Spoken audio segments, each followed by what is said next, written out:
sahabat Bawaslu dimanapun berada. Pada kesempatan kali ini kita akan podcast Bawaslu Jatim dan tamunya spesial. Kali ini kita kedatangan tamu dari anggota Bawaslu Republik Indonesia, Ibu Loli Soenti. Selamat datang Bu di Jawa Timur. Dan kali ini kita podcast di Bangkalan. Jadi ada bacaan Bawaslu Ongku. Ongku, artinya apa itu? Ongku itu beneran Bu. Atau kalau bahasa Jawa itu tenan gitu ya. Atau Bawaslu yang asli. Asli, Bawaslu bukan gitu ya. Kalau kita melihat kan kalau ada Madura negeri dan swasta kan Bu. Kalau Madura asli ini di Bangkalan, terus Sampang, Pamekasan dan Sumeneb. Kalau swasta yang Tapal Kuda. Nah ini Bawaslu Ongku ini asli Bu. Nah Bu gimana nih kesannya ke Madura? Menurut Ibu nih? Ya ini kayak impian yang kemudian menjadi nyata lah. Karena saya sudah lama pengen ke Madura, menginjakan kaki di tanah Madura. Nah alhamdulillah kesampaian. Yang pertama diinjak Bangkalan. Mudah-mudahan nanti ada kesempatan ke Sampang, ke Sumeneb, Pamekasan. Nah kalau menurut Ibu nih kesan tentang Madura gimana Bu? Awalnya orang Jakarta lihat Madura itu gimana? Kalau awal Jakarta lewat Madura, pertama serem ya. Nah, karena yang sering kali ada di benak itu kan carok misalnya. Sambung ayam, karapan sapi, ya kan. Dan kesan bahwa cerita soal Madura yang orang-orangnya galak, itu kencang. Setelah kesini gimana? Setelah kesini ternyata makanannya enak. Makanannya enak. Karena makanan enak itu seringkali diyakini lahir dari hati yang halus, hati yang lembut. Nah ternyata oh jangan-jangan memang masyarakat itu sungguhnya lembut, makanannya aja enak. Manis biasanya identik dengan manis dan mungkin orang Madura memang banyak yang manis-manis. Dan jalannya juga ini loh lurus ya, jalanan di sini tuh lurus sehingga enak lah dan rapi. Tadi tempat diskusi di dalam tentang demokrasi di Madura, Ibu melihatnya gimana nih dari tahun ke tahun presentasinya Pak Ketua Bangkalan ini kan ada proses yang semakin baik.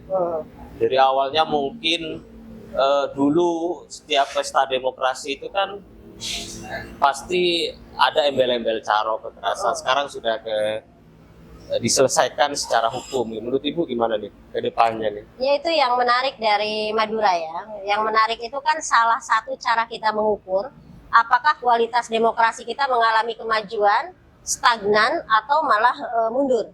Itu sesungguhnya ukuran-ukurannya akan terlihat, salah satu indikatornya adalah soal partisipasi masyarakat.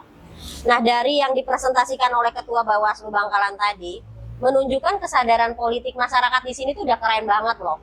Misalnya ketika menemukan dugaan pelanggaran dalam proses berdemokrasi tidak lagi harus diselesaikan dengan adu otot, adu carok gitu ya, tapi menempuh upaya hukum. Salah satunya lapor ke Bawaslu. Sehingga angka pelaporannya kan cukup signifikan. Lalu begitu merasa hasilnya tidak sesuai dengan harapan, merasa juga tidak mendapatkan keadilan, lanjut juga ke PHPU ya, perselisihan hasil pemilu yang ke Mahkamah Konstitusi.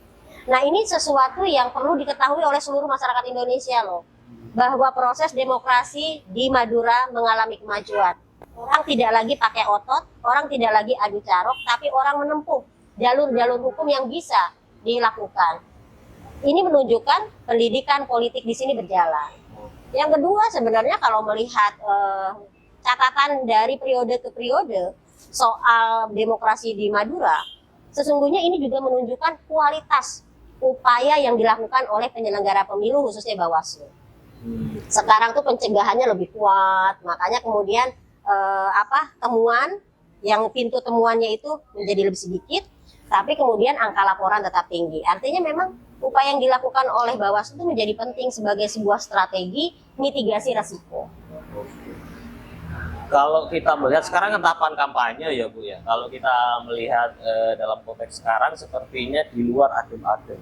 Tapi yang heboh itu di media sosial, ramai sekali di media sosial. Hari ini tuh orang itu tengkarnya atau dalam tanda petik caroknya itu di media sosial nih Bu.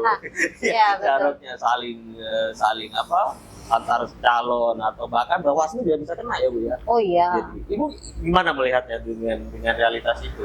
Iya, realitas itu menunjukkan bahwa pendidikan politik itu sekarang harus lintas ruang, lintas waktu, ya. Dia harus menggunakan pendekatan-pendekatan populer. Karena itulah dunia digital ini kan dunia yang ngepop, dunia yang paling dekat. Durasi video misalnya hanya 30 detik, tapi dia mampu mempengaruhi orang untuk melihat sebuah peristiwa. Padahal viralnya sebuah peristiwa belum tentu benar. Ya kan? Benar. Peristiwa-peristiwa yang viral itu belum tentu benar. Seringkali kemudian ada upaya mendisinformasi. Nah, dalam konteks ini maka inilah yang menjadi tantangan serius pemilu 2024. Karena seluruh informasi berseliweran, tapi informasi itu belum tentu benar, belum tentu bisa dipertanggungjawabkan. Bawaslu harus hadir. Bawaslu harus hadir itu mengatasi percepatan disinformasi yang terjadi. Maka salah satu yang harus dilakukan Bawaslu nggak boleh gaptek teknologi, ya. Salah satu konsekuensinya ya kita harus sangat milenial dalam melakukan upaya pendekatan melalui dunia digital. Kalau enggak, pelanggaran akan semakin cepat, kita masih gagap mengatasinya. Nah, itu nggak boleh. Yang sudah dilakukan, Ibu, yang sudah dilakukan dengan kalau tidak salah ada SE yang nomor 51 ya, kalau tidak salah, tentang konten internet, ya. Itu harapannya ke depan dengan SE itu apa yang diharapkan ke depan bagi pengawas pemilu?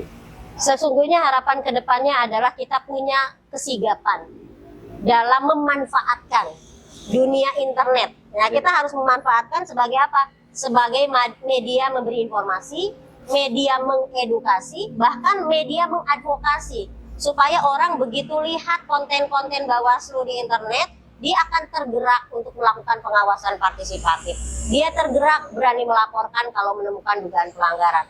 Jadi target yang utama adalah memaksimalkan dunia internet untuk kerja-kerja Bawaslu bisa dipahami oleh publik.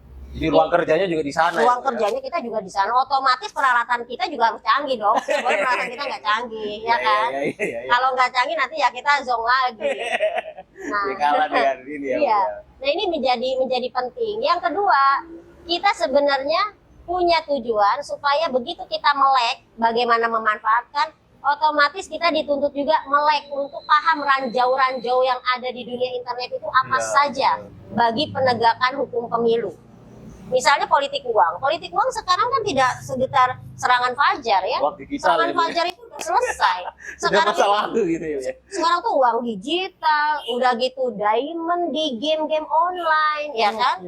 Untuk pemilih pemula kan mereka senang main game. Iya. Nah, sekarang tuh harus dipahami. Ini potensi-potensi itu yang dalam kacamata Bawaslu, ya Bawaslu harus aware. Bawaslu harus punya kemampuan menjangkau.